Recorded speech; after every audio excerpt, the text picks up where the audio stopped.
Promdi, medyo mahaba-haba yung ating naging bakasyon. Yan.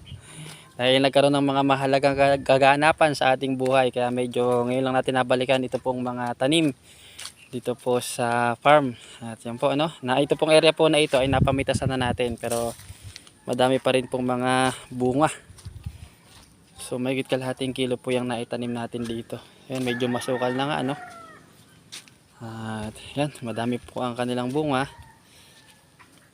At siguro baka makakapitas din po tayo na ngayon ng ano, may 15 kilo siguro, 15 hanggang 20. Ayan o. So ito po no, ang daming ano, tingnan nyo mga kapromdi oh, naglalawitan, gumugulang na oh, hindi nga natin napitasan. Magulang na tong ibang ano, sitaw. So itong variety po na ito, yung green no, yung nabenta po sa palengke.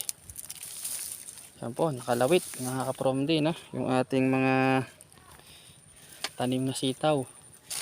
Talagang nagbeberdehan.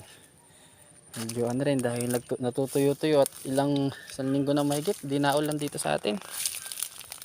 Ayan o. So nanghihingi na po ng dilig ng ulan itong ating mga tanim na sitaw dito po sa farm. Ayan o. Yung tiyaga lang talaga. Yan ay kailangan gamasan. Kailangan alagang mabuti para makaasa po tayo sa mas magandang resulta.